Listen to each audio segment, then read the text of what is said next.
Open world games are loved by everyone. They let you explore freely, roam around, and most importantly, they look stunning.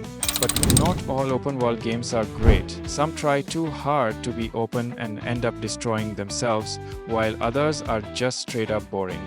In today's video, we're counting down 10 open world games that had all the potential but still flopped, whether commercially or in the hearts of gamers. So, let's get started. Number 10, Prince of Persia 2008. Wait, Prince of Persia is an open world game? Yep, Ubisoft tried to take the iconic franchise in an open world direction. The game was visually stunning, featuring an amazing art style and open areas you could explore freely. But the gameplay? That's where things fell apart. Parkour, which was the heart of the series, was overly simplified, making it feel less challenging.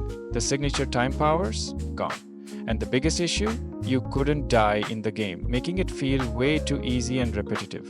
Despite its beauty, it lacked depth, and as a result, it failed to impress long-time PoP fans. Number 9. Mafia 3. Before you rage in the comments, hear me out. I love the Mafia series, but Mafia 3 was a huge letdown. After the masterpiece that was Mafia 2, expectations were sky high, and while the game delivered a gorgeous, detailed open world, especially at night, the story and gameplay just weren't on the same level.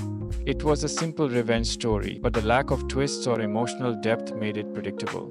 And the gameplay? Super repetitive. You had to complete the same type of mission 20 times just to progress. Mafia 3 should have been a tight 10-hour experience, but instead it dragged on unnecessarily. Number 8. Homefront: The Revolution. Now, if you don't know about Homefront, it started as a promising FPS with a unique setting, an alternate future where North Korea invades America. The first game was decent, but when Homefront: The Revolution was announced as an open-world shooter, people got excited. And then, disappointment. The open world was actually well designed with safe houses, strongholds, and areas to explore.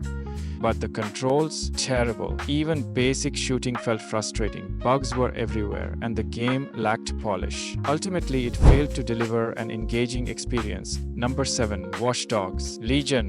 Ubisoft's Watch Dogs series had potential, but Legion went in a weird direction. The hacking mechanics were still fun, and futuristic London looked incredible. But the biggest issue? No main protagonist. Instead of a central character, you could recruit and control random NPCs, which sounds cool, but made the story feel completely disconnected. There was no emotional investment, and after a while, it just felt like you were playing with lifeless AI instead of real characters. This lack of depth made Legion one of Ubisoft's weaker open-world attempts. Number 6. Superman Returns 2006. This was a movie tie-in game that tried to cash in on Superman's popularity and failed miserably. The best part? You could fly around Metropolis. The worst part? There was nothing to do. The city was lifeless, barely any civilians or cars, and the side activities were practically non-existent. Even though it was a superhero game, it lacked any real excitement. Compared to other superhero titles like Spider-Man or Batman Arkham, Superman Returns just didn't stand a chance. Number 5. Driver 3. Remember when Driver was supposed to compete with GTA? Yeah, that didn't last long. Driver 3 had huge potential.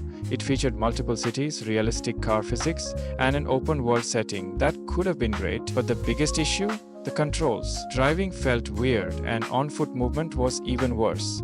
Plus, the world felt empty, lacking the life and interactivity that made GTA so engaging. It was rushed to meet deadlines, and that ultimately killed its potential. Number 4. The Amazing Spider-Man 2012. This game was another movie tie-in, and while it had a decent web-swinging system, that's about all it had going for it. The combat felt like a cheap copy of Batman Arkham. Side missions were repetitive, and the graphics were underwhelming.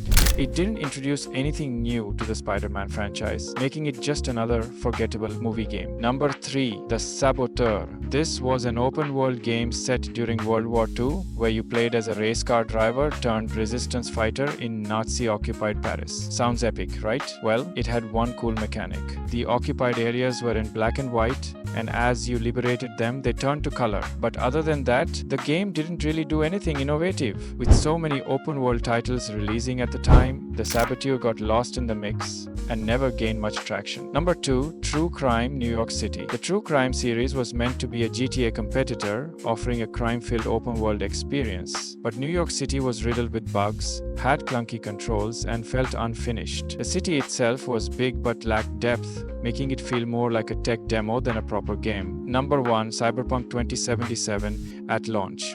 Alright, before you attack me, hear me out. Cyberpunk 2077 was one of the most hyped open world games ever. But when it launched, disaster. Bugs, glitches, broken AI, disappearing cars, floating NPCs, you name it. The world was gorgeous, but it felt empty. The game has improved with patches, but at launch, it was one of the biggest open world failures in gaming history. So, there you have it. These were 10 open world games that had the potential to be great, but flopped hard. Let me know in the comments, did you play any of these? Did you enjoy them, or do you agree they were disappointments? If you liked the video, don't forget to like, subscribe and hit that bell icon for more gaming content. See you in the next one.